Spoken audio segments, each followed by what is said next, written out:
Hello and welcome to another edition of Video Games to the Max. This is episode 485, and I'm your host, Sean Garmer, and this is the usual co host, Mr. Mark Morrison. Howdy. And yes, we did do a show on Saturday. That was episode 484. We talked about a lot of stuff. I'll get into that in just a bit. But we will be talking about the spring showcases that happened over the last week with GDC. All that. So, or mainly me because Mark did not watch them. I didn't know it was Uh, happening. So so it'll just be the kind of funny mix showcase and the future game showcase because there was a few other ones, but a lot of that was like either games that have already been out for a while or it wasn't like that big of a deal.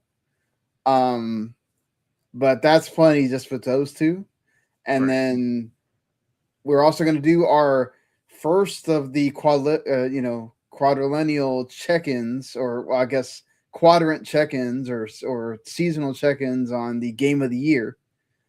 So almost done with the first 3 months. There is a big game that technically hasn't come out yet, but I guess since I don't think either one of us are going to play it in the first week, unless Adam magically gets dropped a code or something, probably. Do you mean the Crimson Desert game? Yeah, Crimson Desert. I may So, already have that copy. oh, you do? Okay, Well, okay. I got a friend who has that copy. All right. So, well, maybe Mark will be adding that to the game of the year list when we talk about the summer part. But for now, we're gonna do our spring game of the year check in, or I guess technically that'd be winter, spring, and then so we'll talk about that and some other news like the Subnautica 2 devs got judgment in their favor. So we'll go into what happened there as that saga continues, and a few other things that have happened since Saturday, or stuff that we kind of held over till today. But we'll talk about all those things and more right after this.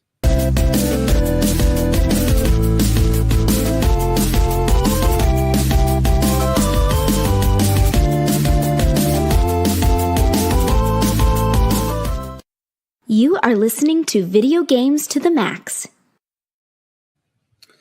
All right, so here we go. Yeah, before we get into the housekeeping, we did do an episode on Saturday, which is sort of like our catch-up episode for missing the week, the Monday before. I talked about all the games I've been playing, which includes Pokemon Pokopia. Mark also talked about him finishing Resident Evil Requiem, so you might want to go check that out if you care about the games we've been playing. Also, we talked about the Project Helix stuff, other things that have come out with GDC, mainly the Xbox thing, more on the PlayStation, not doing PC now, and some other things. So we're checking out that episode. It does have the timestamps if you watch on YouTube, so you can just go kind of check out what you want there. Makes it easier for you, and might as well go ahead and get into the housekeeping really quick here with what's happening this week. Of course, we do appreciate you checking us out on our normal day, not time, but normal day of Monday nights, doing this live right here. Whether it's your first time checking us out live or it's, you joined us quite a bit, we appreciate you. You can always, of course, watch on demand, W2 Network on YouTube. And if you, like, subscribe, follow all that, you'll know when we go live and you can make that decision, or you'll know when we actually the video gets posted and you can watch it whenever you want, or you can just watch it on or listen to it on podcasts. Like a lot of people still do listen to those podcasts or whatever podcast provider that you wish to view the show at. You could, or listen to it. You could definitely do that. Spotify does those video podcasts now. So, there's that too. Of course, we also do other shows here on the network, on the YouTube channel. If you love anime, you can definitely go check out Otaku Cafe. They do a tremendous job reviewing all the seasonal anime each week as that winter season begins to fade, going into the spring season now. And yeah, we've also got the entertainment guys and gals with the where they review the big movie each week. Right now, they're reviewing The Bride, and I'm sure they've done other stuff. They did the Hoppers review. They did the Game of Thrones show review as well.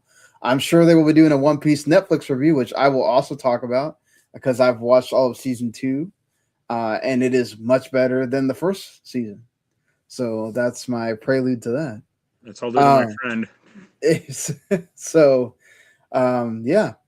But we'll get into all that stuff and more. Let's go ahead, I guess, and talk about the little bit of news that there is that we didn't cover last week. Mainly the biggest thing, perhaps, that kind of just came out, I want to say like a few hours ago, really, is the Subnautica 2 stuff. A judge, it's first reported by Kotaku, a judge ruled in the favor of the developers, stating that Krafton breached the EPA, their internal agreement, by terminating the key employees without valid cause and by improperly seizing operational control of Unknown Worlds. That's Subnautica 2. Hence Unknown Worlds is the developer.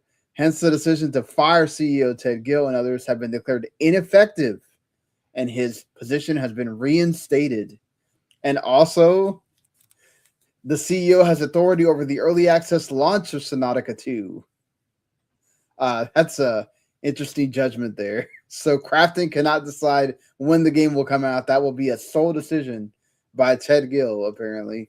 And also, they've extended the ability for those, the executives to be able to get that $250 million bonus to September 15, 2026. So if Subnautica 2 is able to meet the criteria for selling over, I think they have to sell over 1 million copies, they will earn that $250 million payout. And the judge also said that there was, they were able to sufficiently show that there was models saying that had they been able to launch an early access in August 2025, by Q4 2025, they would have sold 1.6 million copies, which would have been enough for them to earn the bonus. 191.8 million total earnout payment was predicted. So, hey, that's a lot of money that they still have on the table now. That's awesome that they ruled in their favor, because most of the time the judges end up ruling in the big company's favor a lot of times. They still have to kind of work out the whole if there's any like damage related payments based off of all the stuff that happened. And I would assume so. But there's litigation based off of that. Krafton, of course, says that they're not done. They're still working out any legal options that they might have. But they are player first, and they've been working with the devs that were still around to make sure that Subnautica was ready for this early access release, basically making it seem like whatever, we were still working on the game, so we didn't need you to be able to have the game ready, even though they said the game was ready before all this happened. Yeah, what do you think? Surprised? Not really. Especially like once the rumors got out that like the CEO of Krafton was like looking at Chat GPT and how to fire these guys or how to take control of the company. It's like, yeah, you're cooked. Yeah. I mean, it's gonna be awkward. Ted Gill going back to work, like showing up to the office, like, hey, I'm back. Right, like, and we can't do anything to you. Right. I mean, it's kind of like the sometimes when you have those was it the judgments from workers' comp, right? And the guy and the person decides that they want to actually still work. Yeah. And it's like really awkward for everybody because like the bosses are wanting you to not be there at all. Right. You just kind of keep showing up, and no one has the Yeah, guts to say get out. exactly. Like someone really wants you there, but you're still there, and they're Right. having to deal with it. I Yeah. guess I'm really curious at how far along Subnautica 2 really is. Like, could they have released it, and is it in like a functional enough state for people to actually want to play and buy it, or is it not? Uh, I'll be also curious like when they do release it, because you got to imagine that they're going to release it ahead of the deadline, at least a few months ahead of that. So maybe May or June. That's what I was thinking. Maybe like they try to release it at the end of April because they want to be able to have as much Leeway. time before Yeah, you as get to much September. right. When it gets to like September 13th, if they're not over that goal yet, to start like buying copies yourself, handing them out.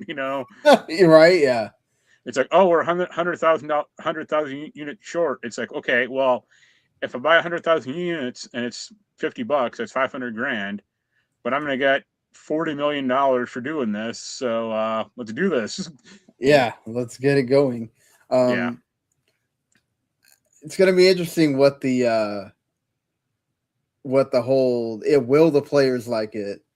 Will it be ready? I think that, that's one of the things that kind of factored into it as well is they said it was ready and it's been ready and Crafton keeps holding it back. So I feel like, that's kind of one of the things that kind of gets it ready for. I think they release it earlier. Maybe not this what's left of this month, but definitely could see them like by the end of April. It comes out. And hey, by all intents and purposes, people were excited for this thing. It's a sequel a lot of people wanted, so I would think that now that you have a little bit of time to hype it up again, And now maybe like you, that, yeah, like the guys, and at least like the main guy in charge or one of them is like back in charge and isn't all focused on AI nonsense. It'll go well. right, yeah, that's gonna make a big difference as well, for sure. I mean, Do I don't you think think it will hit the number that they need, or I would say I'm fairly confident it will, but it like I said, it all depends on how far along the game actually is. Because like if it's like a pool and like one other room, no. But if it's like 80% done, 90% done, or sure, absolutely. Because Subnautica, that game actually does have a very loyal fan base and surprisingly large. So as long as the content is there, or at least the guardrails that like, oh, it's not done yet, but you can see where they're heading in the right direction, then absolutely. I think no doubt we're gonna see it's gonna be ready. Um, it does factor in like how much of an early access game is this, Right. um, and the fact that the first game's still available, right? Did they say Oh they were yeah. gonna do anything with the first game? No, I mean, I'm No, sure it'll okay. be around, or Okay, just want to make sure they weren't going to take down the first game or No, something because in order it's to, like an actual sequel. It's not like yeah, replacing it or anything, thankfully. And they also have that Beyond Zero expand, that spinoff. yeah, that Beyond Zero expansion, true as well. But yeah, I mean, we'll see what happens, and if they end up releasing it. I mean, they definitely need to give themselves time to make sure that they hit that milestone. It'd be really crappy if they still don't hit it after Right. all this, and then Crafton's like, "See, you were right." Well, Look that's at where them. my start buying copies yourself plan comes into Yeah, effect. exactly. So this is we're gonna make it happen, Yeah. whether you want to or not. But You blame whoever signed that deal in the first place, because that's kind of a crazy deal, like on its face. Uh, like I don't know if the CEO negotiated that or not, or if it's someone else. But if it was someone else, they're probably fired. I feel like, well, all three of the executives had to know about that, or they wouldn't have been. No, I don't mean on Unknown Worlds part. I mean on like Crafton's part. Yeah, like it's probably one of those things that they didn't realize did people just not realize it was thrown in there? Yeah. And then somebody made them, they were looking at things and somebody brought it up and they were like, "What? This is in this contract?" Like, what idiot? They're just a small, $1.9 billion company. How are they going to look at a contract? They don't have lawyers. Right? It's like, nah, not possible at all. Right. But it's like, I mean, I just don't get how you can just not know that that's there. But I guess if you don't pay attention to contracts that much at that company, you have a whole legal team. That's what their whole job is. But whatever. And if not then ChatGPT will just like gloss it over and not point it out. Oh yeah, I wouldn't be surprised. Remember when he said that he was looking at, like, they were talking to ChatGPT about how they could get out of this or whatever, and yep, and they have like direct. Basically said you're screwed. Well, they have like direct evidence from like text messages with like other Crafton employees talking about ChatGPT, and it's like that's not good. Yeah, definitely not. It's not good at all. But all right. Unless you had any more you wanted to. It's funny, but that's about it. Yeah, it's we have to get to the point where the game actually comes out, and then I'm sure that people will be tracking this right somehow. There'll be a sales tracker on the Steam page. Be like, 488,000 out of 500,000 sold. It's like, start rallying everybody to help them get to the goal that they want. Yeah. But yeah, moving on from here. Another thing that we don't know what's going on with it here. The Hitman TV show is essentially dead in the water, according to a report by the Direct. Executive producer announced a live TV series of the adaptation. It's dead in the water. He made this statement at the premiere of Normal during the South by Southwest Festival. This is director Kolstad. He's also the creator of John Wick. He says he loves the Hitman franchise. And apparently he wasn't expecting the cancellation. He's a little bit hurt by it, but there's no market for buying it either. Apparently the same can be said about Buffy. I kind of completely forgot about this show. I don't know about you, but I mean, of all the shows that are now, it feels between shows and movies that are lined up with gaming properties. Yeah, and this is one that totally forgot about. The bummer is, like, Hitman actually kind of could work pretty well as like an episodic show, or with like some slight serialization, but not like Fallout or not like Last of Us. Like, it could be like, oh, this episode is in a hospital and this episode is at a DJ party or something like that. I mean, and also could they, if they let them do like the game where some celebrity or some known actor or actress becomes the special target for like 4 or 5 episodes or something. They got to kill Timothy Oliphant. Yeah, like like legitimately Eminem gets to be the target for But the fact that, like, I don't even think they casted for the show or anything like that. Yeah, I don't. So, it's not like God of War where we're getting casting constantly now. Right.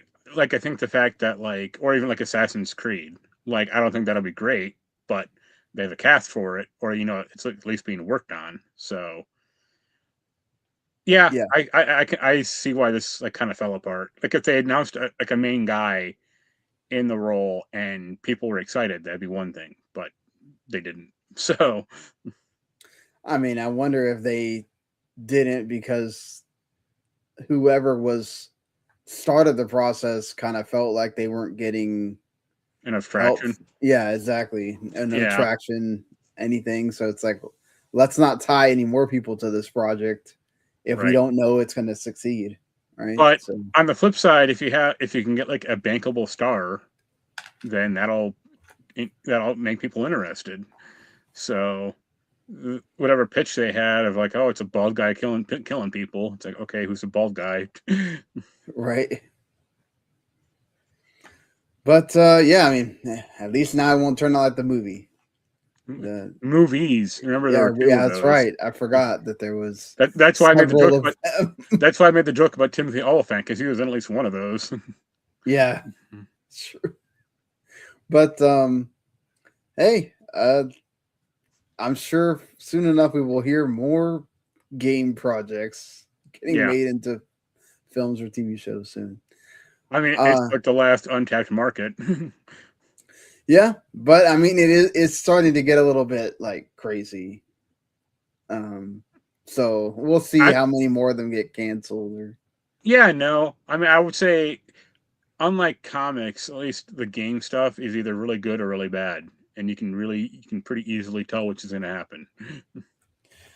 But also, it being a game kind of like lends a little bit to the campiness. Sure. So it's like, okay, I can go with this. Even some of the UE Bowl ones are like, this is terrible, but no, I can sort. The Blood Ring one wasn't too bad.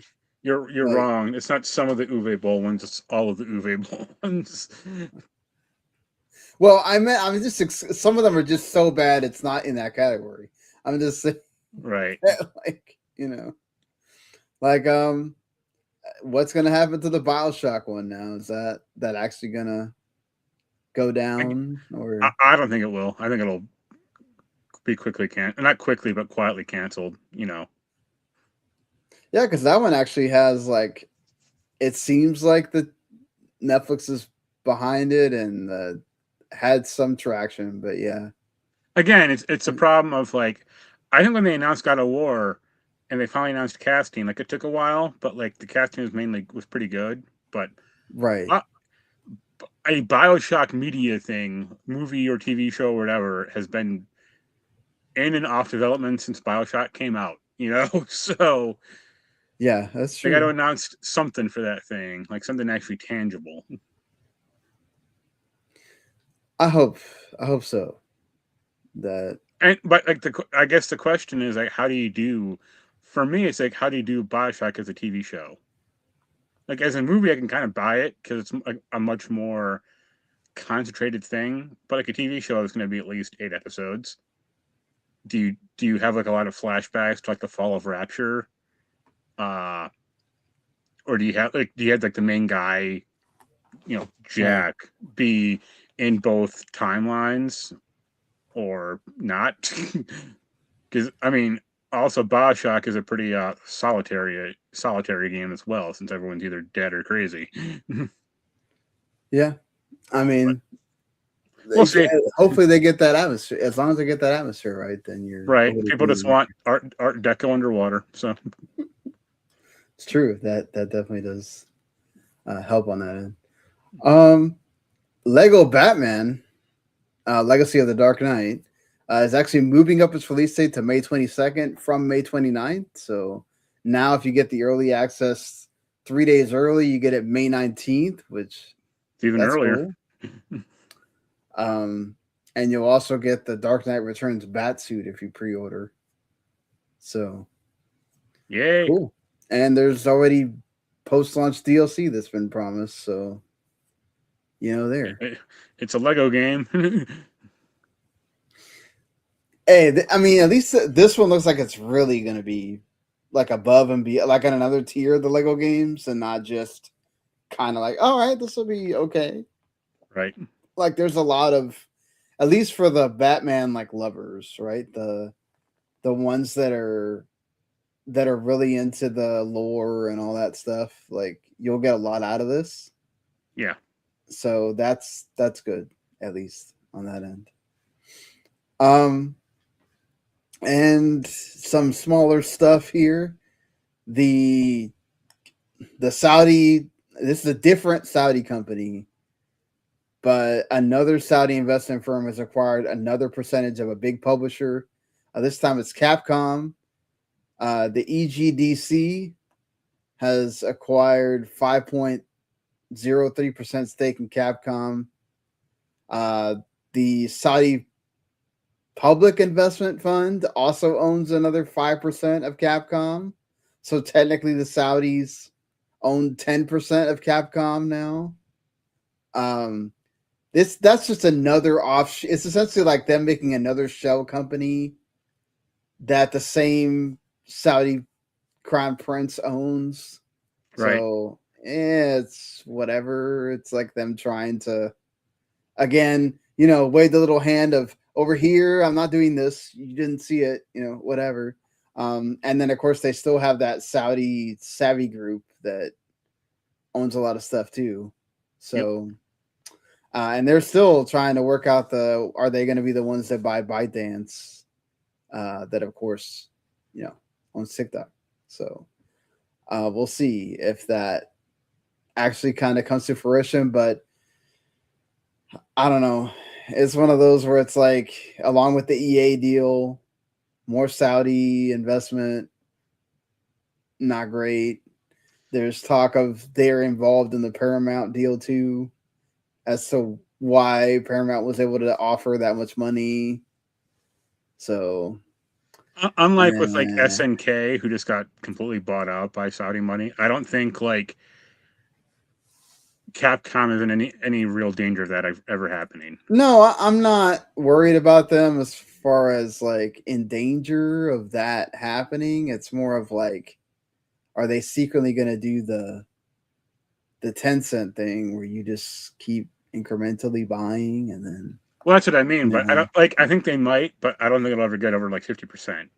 Yeah, or the thing that's happening with that hedge fund or whatever with Square Enix, right? That they keep buying stuff, or buying parts of Square Enix, and it's like, okay, are y'all paying attention? We really don't want to find out that they own a significant part of Square Enix now, and they're like making decisions because they already put out a report that's like pretty damning against your own company. Right? Like, maybe not. Don't let that be accrue anything else. Talk to people about making sure they keep their shares. Also, Sega. Yeah, so go ahead. Or I was going to say, or do a stock buyback. Yeah, that too. The Until Dawn remake devs, which that game wasn't that great to begin with. Blizzard Moon has been completely shuttered. Now they had laid off around 20 employees. Like late last year, like not too long after the game came out, and then now they've just laid off the rest of the 40 employees that were still there. Right. Sorry, the original layoffs were September 2024, and then now they have laid off the rest of the team. Everyone else, yeah. Always sucks when a dev has to close down a studio and all that stuff, but to be fair, they were kind of. I mean, aside from the Until Dawn remake, I didn't really know of them. Yeah, I don't think anybody really did. And also the problem is like that remake didn't have stellar reviews necessarily. No, it didn't. And it also felt. I mean, I think remaking games from last generation is kind of bad or dumb, unless the game actually has like tangible problems that you're fixing. But most games don't. So it's like Until Dawn was a great PS4 game that you managed to turn into a good PS5 game, but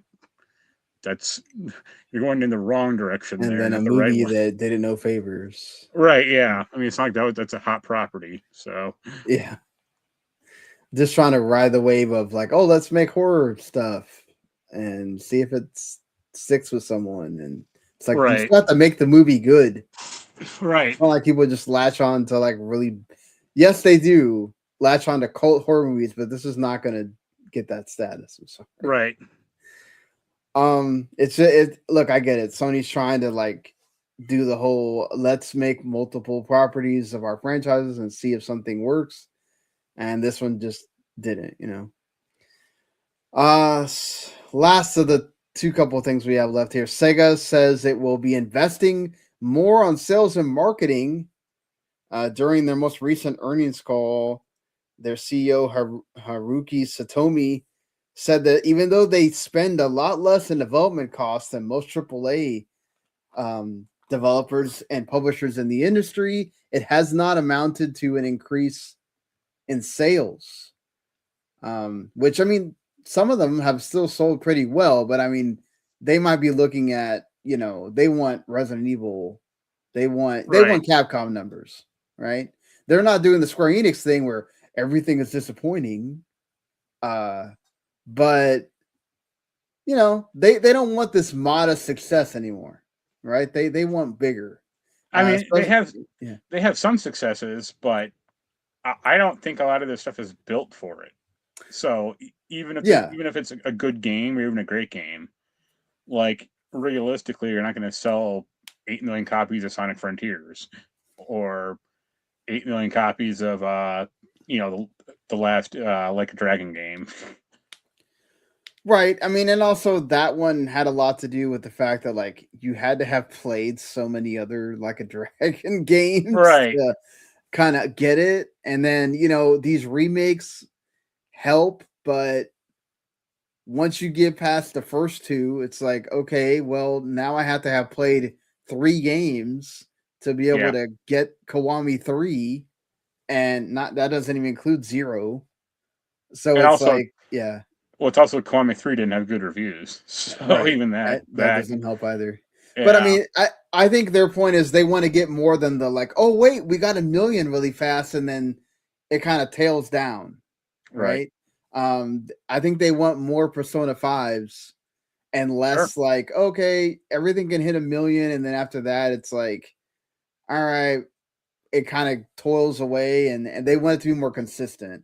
So yeah, one way you can do that is improving your sales and marketing, because if people don't know about your game, if they're not seeing it everywhere, they're not going to know about it. So that is, something like Square Enix could learn from is if you still want to be considered a big publisher, and you want to be considered like, hey, you need to know about us, you need to know about our games. You got to spend the money, even if that means cutting into that dev budget or whatever other budget you got. Square Enix's problem is unless the words Final Fantasy aren't in the name of the game, they don't care really. Yeah, like I heard about Dragon Quest Reimagined for like the first a little bit before release, and then after that, it's like I wouldn't even know it came out this year. Right. You don't see any. I mean, I get it, it's a remake, but still, like, don't you want people to buy these things? I feel like I saw way more budget for the 3 remake than I have for this one. And this one's just as good of a game, So yeah, I feel like you're kind of shortchanging.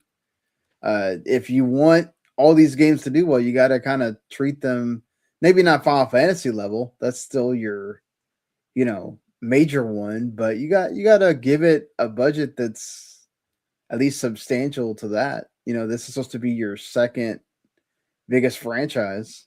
So, and your biggest franchise probably still in Japan. So, I mean, give it that love. And then lastly, speaking of, before we get into the indie showcases, a Good Games Group bought the Humble Games, I guess, like library from whatever Humble Games was still working on, and the old and the archive from Ziff Davis, IGN, and have thus renamed it Balor Games. So like same kind of wording as Finn Balor, Balor. He's the CEO. Yeah. They are going to be producing AAA games, which that's the new kind of lingo for the top highest tier indies. They even have that AAA showcase that happens like once a year as well. But yeah, I mean, Humble's already been known for having some pretty fantastic games. And of course, this also includes, Slay the Spire. They had Signalis that both Randy and I loved. A Hat in Time. They're working on the Wild Blue Skies, which looks like a spiritual to Star Fox. Threads in Time, which looks like Chrono Trigger spiritual successor, which looks awesome. So they definitely have still in their in their cabinet some big games people are looking forward to. Hopefully, it looks like they are primed to have that continue. Even though IGN was promoting it, like after I would see after every one of their like video podcasts, they were promoting Humble Bundle still and all that. So it's not like they weren't trying to get people to buy the thing, but I'm glad to see that IGN is owning at least one less thing. Right. Well, they didn't. They never quite seemed like a good pairing for Humble Bundle anyway. Oh, I remember they'd already kind of like stopped the publishing part. Right. Yeah. I mean, that's one of the reasons, because it's like, how are you going to review this game that you own? Or that you're invested in. So there's a conflict of interest on that side. It's like Ziff Davis didn't want to be a publisher. They didn't want to be funding development. Right. So it's much better that they're not involved in this at all, and you send it over to a team that does want to be involved in that. Yeah. But all right. And then they can get acquired by the Saudis. Please no. Let's just not get there. But all right, going into the two like bigger showcases. One of them was the Kind of Funny Mix showcase, which Mix partnered with Kind of Funny. Normally Mix just does their own thing, usually around the time of the Summer Game Fest and stuff like that. But it's cool to see Kind of Funny doing this again. They had like 60 games at this thing, that's a lot. It was almost an hour and a half of just showing the games, and then they had another video which was like the interviews, but they took that down for some reason, and then they just had the one where everybody was trying out like demos and stuff like that, and they streamed it, which was cool as well, because one thing is looking at trailers, but when you can actually look at gameplay of the games, it definitely does help. There was definitely some games that I think people have heard of here. One of the ones that I've been kind of watching is Rock Piece, where you're kind of like managing a band, sort of like Telltale style, but also you're kind of like doing all their stuff for them, and then you're also getting to play out the band part too. It's like a rhythm game at times, but you're also having to like manage their egos and make sure that one doesn't get upset over the other one. So I'm kind of excited to see what this turns out to be when it does come out. Another one is the Back Roll, which is another one of a lot of indie Earthbound inspired sort of games that come out. I'm going to talk about one later that I've talked about on here already. Hermit and Pig, but Backroll is definitely trying to take that art style to another like level at that point. Also, so that's another kind of one. They finally announced they had Kevin Smith come on to announce that Jay and Silent Bob's Chronic Blunt Punch has a release date now. Yeah, it came out like a decade ago. That's when the original announced date was. Yeah, it's supposed to come out April 20th. So, hey, I'm just happy that game finally has a release date after all that time. And especially when we just got the Scott Pilgrim new game, which there's a lot of people, like Randy was saying, I think a lot of people that think that's just a remake, and it's not. Right. They already did that. It doesn't help when you like the art style looks kind of similar, and you have the same band doing the music and all that. The same, Yeah, exactly. I think if somebody were to look at both of the games side by side, I think it'd be difficult for them to be like, right, oh, this is new. Okay, I don't see that, but sure, So I can kind of see everybody's sort of thought process with that of, oh, this is Are you sure it's not the same game again? Right. But yeah. Also something that like I love the fact that Acclaim is just doing sports stuff that I don't think anybody like thought somebody wanted. The Super Basketball Classics thing, which is like bringing back the Harlem Globetrotters into relevance. They've always been relevant. I mean, back in the day, I used to Right. see commercials for them all the time. Should bring, yeah. Now, not so much. They should They're bring in back the this. super. Yeah, I was go gonna say they should bring back the Super Globetrotters when they're all superheroes. right. It's in the same realm as like the circus. How the circus used to be like you'd know when it was coming because they had commercial all the time. Now it's like, Right. oh, Now everyone's they're there, protesting. Right. No, now everyone's protesting because they have an elephant in it and people are pissed. right?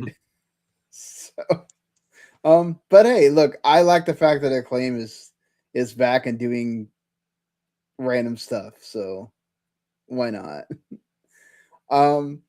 Bell's Fanfare has a lot of hype around it because it's essentially like a Twilight Princess like indie game. Very much. If you, I'm gonna see if I can pull up the trailer, but you could definitely tell where it takes the inspiration from, and they are not trying to hide it, which is fine. Like, I think a lot. My only issue I have sometimes with the indies that are obvious about like where they're taking what the game is taking inspiration from is don't don't make that the whole thing about the game. Like Right. you still need to convince me that I should play your game instead of playing just Where you're playing aping that from. game.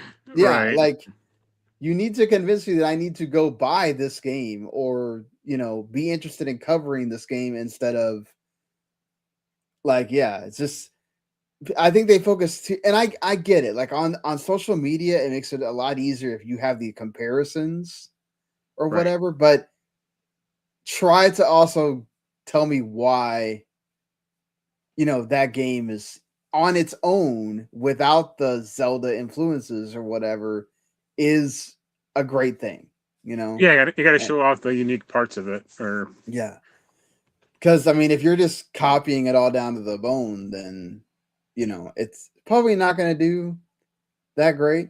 But yeah, it definitely has its influences there, and it doesn't run for them too much, which is fine. It's great. I just hope right. it's a really good game for all of and it started as a Kickstarter, so the fact that it got funded and it's doing well is it's good too. After Quest looks cool. It's like a lot of roguelite stuff again, and not just deck builders, but also like RPGs and stuff like that in here. After Quest looked cool. They're trying to do really fast roguelite movement, but it also has turn-based combat, and you can mess around with your 3 heroes, and it has a cool story. There's a Descent of Lunaris that kind of look without like definitely they're trying to get the Shin Megami Tensei vibe here, which I thought about you. I was like, I wonder if Mark sees this, he would be interested. Yeah. Because, we know how much you like those games for sure. Yep. But trying to think of they had a Wax Heads is another game I've been really looking forward to. It comes out May 5th. You're basically like running an old record store, and you have to kind of help people decide what music they like, and then you Right. go and try to, or they give you the name of a group, and you got to go find the disc for them, and then you can also give them ideas on stuff. So it looked cool. Echo Generation 2 looks way better than the first game, and it's getting some hype. So that's awesome for that team that they have figured out a way to make that game even better, and they're improving on that. Retail Hell looks neat. Like you're just running a store, but it's also like horror themed. And uh they like really make you try to freak out because they shown 2 trailers for this during it. And they don't show the whatever the monster is that's like there buying the thing, but if you either make them mad or you don't have their item in stock or something, you could end up like quote unquote dying, and then you have to go out into the like actual like leave the store, and you have to deal with the survival horror parts of it. So it's just like real life. Yeah. Right.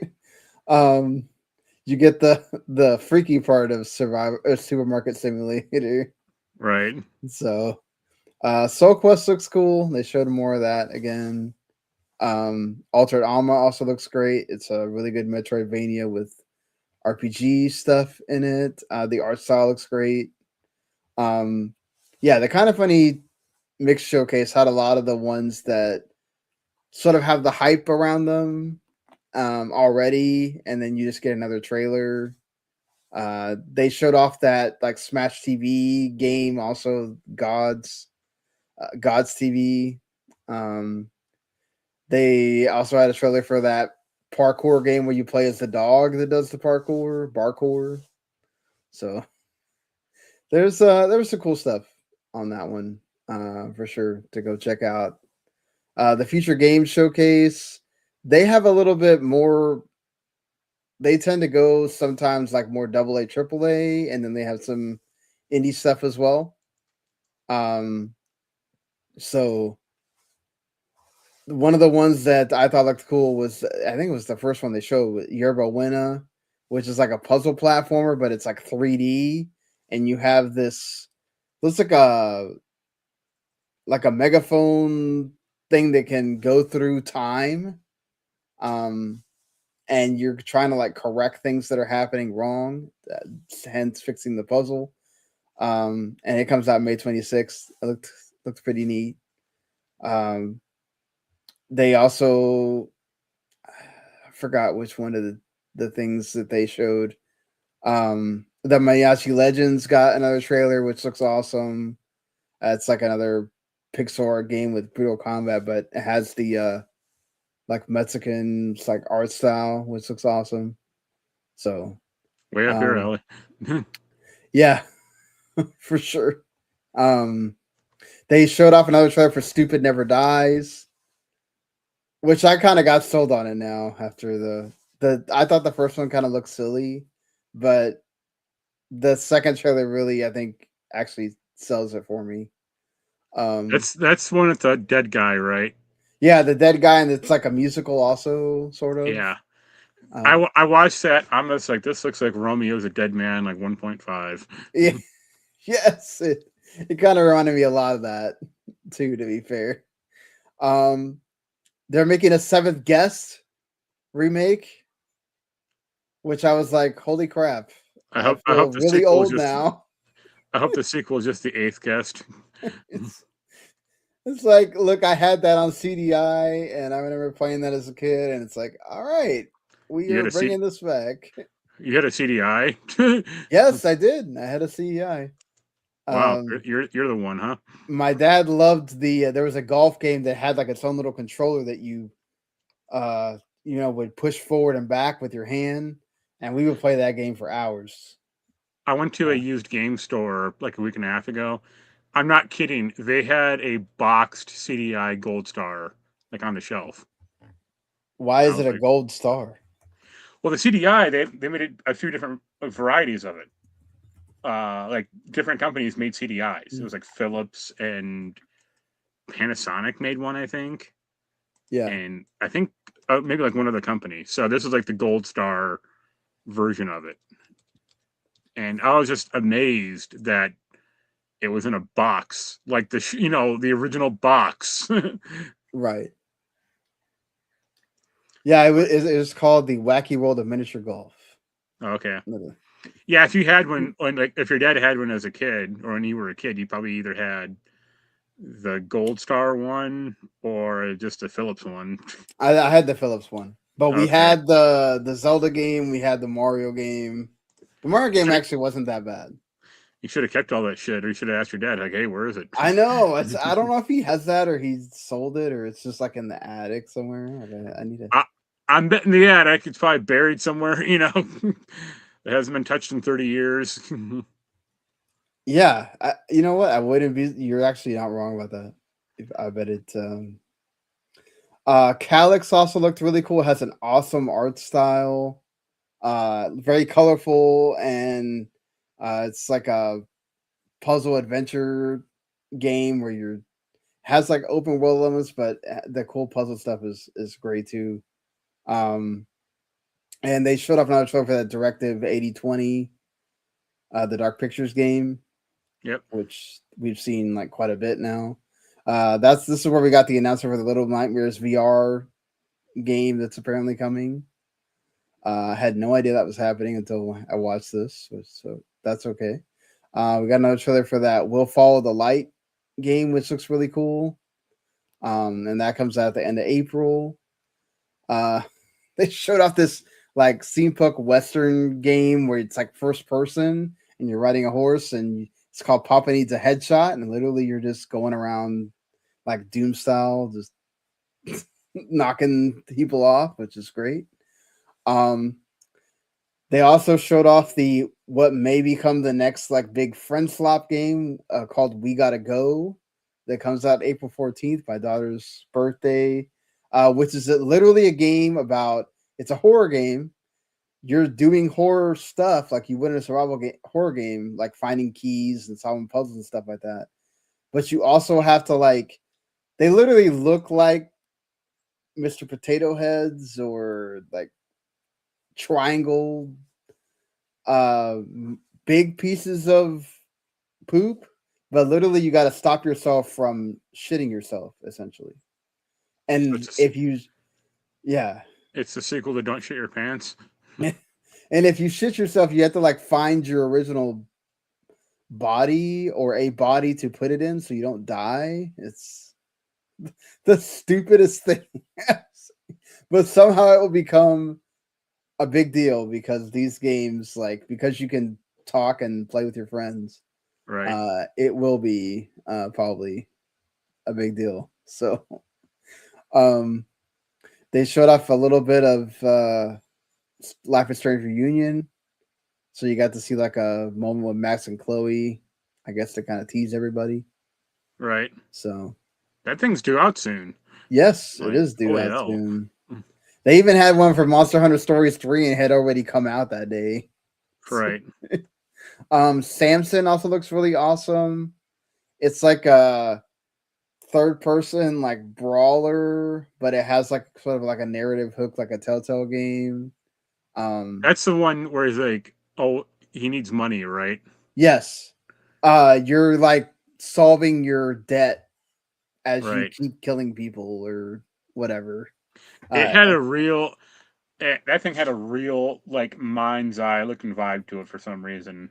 Like I hope not. I hope not, because I like the trailer. I like the fact that like you're an older guy or whatever, you know. Right.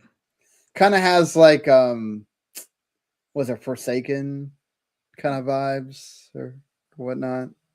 I hope not, because Forsaken was a No, I'm talking about the movie series, the one with Liam Neeson. Oh. Yeah. Okay. I thought you were talking about the game. Like, wait, what? Yeah. Like, I don't know if that's the one that's the series that he ended up making like 2 movies or whatever. But he made so many of those movies that are very similar that it's like I don't remember which one. I just know the one where his daughter keeps getting kidnapped. Yeah, that's the one I'm thinking of. Yeah. Just fit her with an air tag and move the fuck on, you know? Right. Taken. You're thinking of this Taken. Taken, yeah, Taken. Exactly. But yeah, this has like a cool. I think it has a little bit of the like bullet time stuff as well in it. So, but yeah, Future Game Show has some cool games as well. So the last thing they showed was the remothered Red Nun's Legacy, which is apparently the third game in the series. The original creator is not involved in this. And apparently they didn't credit him in this trailer, and he got mad about it, and he said he's already getting his lawyers involved to make sure that he is credited in the I, process, which I don't I, blame him. yeah, I'd be too. Like, So, but yeah, I thought it was pretty good. You know, it's not the summer one, but they had some pretty good games to show on both of them, so it's worth watching for sure on both ends. And if you know, I think each one has their own individual trailers on either the mix or the future games like YouTube channel. So if you want to just go and find the ones that are appealing to you to kind of put things on your wish list, you definitely can. Don't even have to watch the whole. right. Or you can just go, read up on one of those like everything announced things and see what strikes your fancy. You don't have to watch the whole thing to add more things to your wish list there. But all right, let's get into our last thing for this episode, which is our game of the year check-in. As far as I know, Randy never responded, so I guess it will just be us. Even though he's one always wanted this fantasy football league crap. right? I can pretty much. I mean, his number one game is Resident Evil. I know that for sure. I don't know what his other. If only they made a zombie baseball game, Right. I mean, MLB The Show is about to just came out or is about to come out, so I'm sure that will be up there for him too. Right. But what are your, I guess, like top 5 or whatever? I don't know how many games you played that actually came out this year.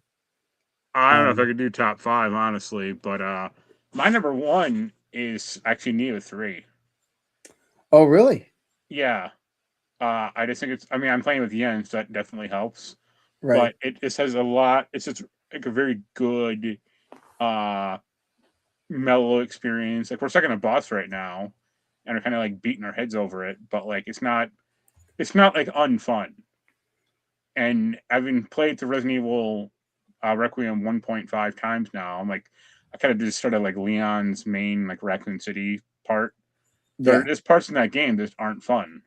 Like Grace's story has too much padding for like finding these 3 key bullshit stuff. So right.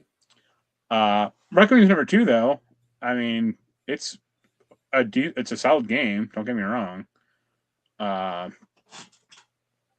I'm not sure what else. Yeah, you have to come back to me. Oh, well, it came out like last year, but I played a lot more Power Wash Simulator too. That was all right. Yeah. But hey, I mean, at least you got 2 games to add to that. Yeah, the one game I still want is that Star Trek Voyager game. Yeah, I was gonna ask you if there was a few games that like that had already come out that you were kind of looking at. Yeah, I'm still pining for that one. So, but yeah, you can talk about yours, and I'll look at a list real quick.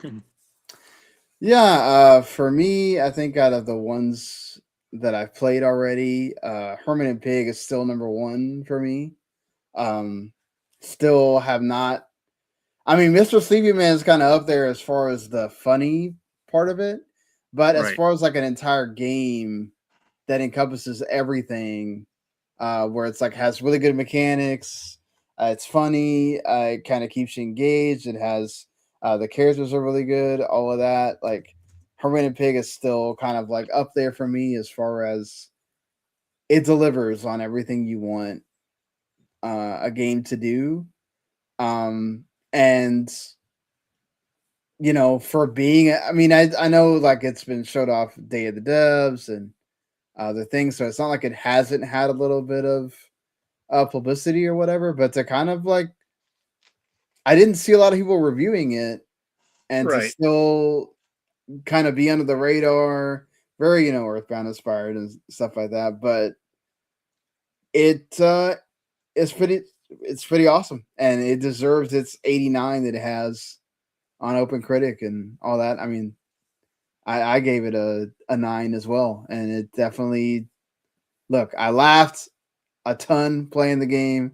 The turn-based stuff is really great because you're not just pressing a button mindlessly. You're having to actually press the button combos. It feels like there's always new enemies to fight and stuff like that. And the way they introduce characters is really funny. So Like, you know, the like having to talk to the characters and then having to actually pay attention to the lines you say because you can get hurt if you say the wrong one because they call it cringe is Right. fantastic. Like it's just fantastic to me. That's great. Um so yeah, Hermit and Pig definitely still my number one. Resident Evil Requiem would be there if I'd actually gotten able to play it. So I'm Right. sure by the end of the year it will be in that You'll get there realm. some. You'll get there sometime. Maybe in like September Yeah, or so. right. So Pokemon Pokopia would probably be number two for me right now. It's like, dude, I don't take my laptop with me because it's a pain in the ass to I mean it's not really I don't Right. have to I don't have to plug it in now like the other laptop. Um Yeah. At least so for like now, I then you could do. literally just take the laptop by itself. And it would probably let me play for at least, you know, 3 or 4 hours or whatnot. It's not Which like the game? Switch 2 where like literally that thing dies after like it feels like an hour and a half. I'm already having to charge it again. Um Right. Pokopia doesn't do that much to it because it's not like super graphically intensive. But I'm sure I have seen with other games that are much more graphically intensive that it does like kill the battery a lot Oh faster yeah. than Switch 1. But you know, I Did don't know you? if they're going to come Did out you? eventually with a better version that saves the battery more. But Well, I don't know if you just yeah, saw, but they announced a new patch for the Switch 2 like today or like 2 hours ago, and they yeah, announced a boost mode. Yeah, for Switch 2 for like Switch 1 games. wow, that's great. So those are going to play So better now. it well, it'll be like because you know how like on the Switch 1 in docked mode versus handheld mode, it would run like ass in handheld most of the time. Now it's just Right. gonna act like it's always in docked mode. Hey, that's great. That's the way it should Yeah. be. That's the way I thought it was going to run from the word go was automatically boost Right. those games and it felt Right. like some of them are but they still had to do a lot of tinkering and it's like it's not the automatic way that like Xbox and PS5 were doing it. So if this does Right. that more Yeah. then that's great. Um Yep. after those two like I'm not because I you know Karen's the only other one that I've actually like gotten really far and I reviewed it. I mean, that'd be Um, number 3 for you, I would assume. yeah, and I still think about that game just from all of the anguish that I went through trying to get her up a lot of that Right. mountain, but the fact that I you know enjoyed it and you know I learned a lot about myself and things like that as you're trying to figure out the best way to like maneuver and go through and whatever. Sure. So, you know, I would say my number three probably de facto, and then the rest of them, Demon Tides is probably up there more so than Big Hops, um, and Mr. Sleepy Man, as well. And yeah, I, like yeah, I think that like the for the most part, like most of the aside from Ex Voto, which you know has its problems. Like I've been fortunate enough to be able to review a lot of really good indies, and I still have games that I want to play. Like I haven't even played Slay the Spire 2 yet, which I'm like right. also in that Resident Evil realm of like I want to play this so bad, but if I start playing that, I'm gonna not play the things I need to play. Um The only other and like yeah, game I've played this year is Romeo is a Dead Man, which yeah, in no way would make my list. So, I still need to play that too, just to see if I feel any different than you do right. about that game. But and I'm sure I'm gonna have Monster Hunter Stories 3 also in that realm probably as well. Right. Uh all I've heard is great things and that it's way better than the first two, which the first two were kind of like fine. So if this one's like way above that, then that's great. Oh man, it just started like pouring down rain here.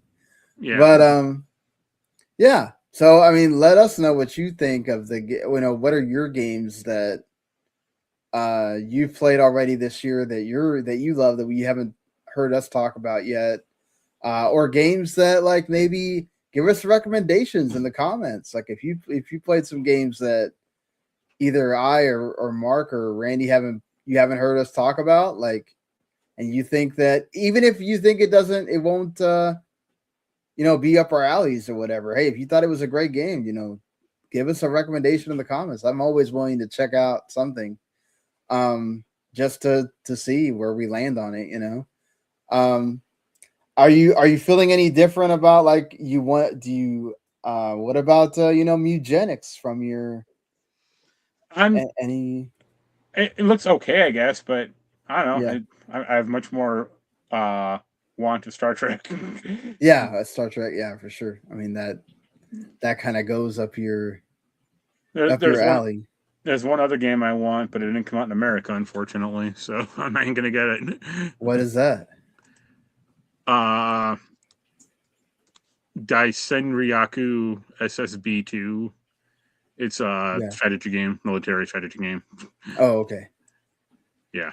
I'm gonna be interested to see if Jens ends up at some point getting Esoteric Ebb with how much he liked this. He already talked about it. He really does want it, but it's only on PC. And he doesn't have a PC. He's like, when is the game box coming out? Because Oh. Well, he could get the new if the new Xbox comes out, Right. Well, a year from now. Year, yeah. I imagine a PS5 and Switch 2 version will be coming out eventually, Yeah, Dragon Quest VII Reimagined is also on my list of like at some point I will go pick that up, but it's just like I don't need another long ass RPG that you're not going to play. Yeah. You might like this Lost and Found, Coco. It's a hidden object game. That's like the highest rated thing on OpenCritic right now. Oh, so no, I'm looking at it. It's like a cartoon one, though, right? Yes, it's like a cartoon one. I don't know about that. My hidden object game desires are different from that.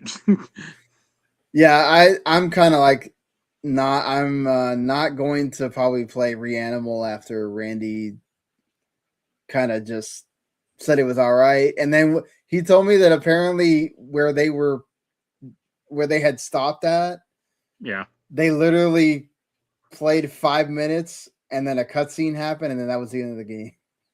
Cool. So he's like, yeah, I apparently didn't have much else to play of that game. So yeah. Look, there's a lot of stuff still to come this year. Sure, so I'm sure that our plates will be full not too long from now to be playing. So, but all right, let us know what your game of the year stuff is. What are your leading candidates right now? And we'll kind of keep track of this as we get into the next like 3 months and see what are these games still at the top of our list or have some other games replaced them yet. April's going to be another big month for indies. Like I say, Mark's going to be able to play Crimson Desert here by the time we get to next week, it looks like. So will that make the list here? Yeah. But all right, until then, we'll be back next Monday. We'll see you later, everybody. Later.